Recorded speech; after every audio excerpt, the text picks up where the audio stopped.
తాజా 30 అర్నబ్ గోస్వామి నేషనల్ మీడియాలో well known person. ఒక్క మాటలో చెప్పాలంటే ఇంగ్లీష్ ఛానల్స్లో అర్నబ్ను ఢీకొట్టగలిగే మొనగాడు మరొకరు లేరని చెప్పవచ్చు.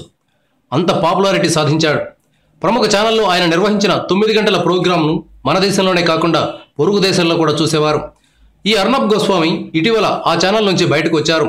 సొంతంగా తానే ఒక ఛానల్ పెట్టారు. తెలుగులో కూడా ఒక జర్నలిస్ట్ ఇలాగే ఛానల్ పెట్టి సక్సెస్ అయ్యారు. అప్పటికే మీడియా మొగల్స్గా ఉన్న వారిని వెనక్కి నెట్టి నెంబర్ 1 అయ్యారు. ఇప్పుడు అర్నబ్ గోస్వామి కూడా ఇలాగే ఇంగ్లీష్ టీవీ ఛానల్స్లో నెంబర్ 1 స్థానానికి వచ్చే అవకాశం లేకపోలేదు.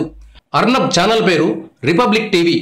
రావడంతోనే ఈ ఛానల్ సెన్సేషన్ క్రియేట్ చేసింది. బీహార్లో లాలూ ప్రసాద్ యాదవ్ జైల్లో ఉన్న ఒక నేరస్తుడితో మాట్లాడిన టేపులను ప్రసారం చేసి కలకలం రేపింది. తాజాగా అర్నబ్ మన పవన్ కళ్యాణ్ మీద పడ్డారు. ఇటీవల తిరుమల తిరుపతి దేవస్థానానికి ఎగ్జిక్యూటివ్ ఆఫీసర్గా అనిల్ కుమార్ సింఘాల్ను నియమించారు. ఈ పదవిలో ఐఏఎస్ ఆఫీసర్ని మాత్రమే నియమిస్తారు. ఐఏఎస్ అంటే యావత్ దేశానికి సంబంధించిన సర్వీస్. సదరు ఐఏఎస్ అధికారిది ఏ రాష్ట్రం ఏ ప్రాంతం అన్నది పాయింట్ కానే కాదు. అయితే పవన్ కళ్యాణ్ ఈ విషయంపై స్పందించారు. టీటీడీ ఈవోగా సింఘాల్ను నియమించడంలో తప్పు లేదు. అదే సమయంలో దక్షిణాది వారికి ఉత్తరాదికి చెందిన కీలక పదవుల్లో అవకాశాలు ఇవ్వండి అని పవన్ కేంద్రాన్ని కోరారు.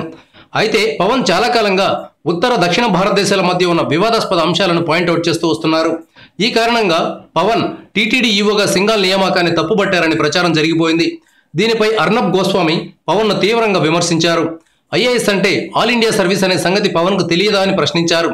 పవన్ సినిమాలకు సరిపోతాడు కానీ ఒక పౌరుడిగా తన బాధ్యతను సరిగా నిర్వహించడం లేదని విమర్శించారు. Thank you viewers. ఈ వీడియో మీకు నచ్చితే లైక్ బటన్ టచ్ చేయండి. తాజా 30 ఛానల్కు సబ్స్క్రైబ్ చేయండి. మీ మిత్రులకు షేర్ చేయండి.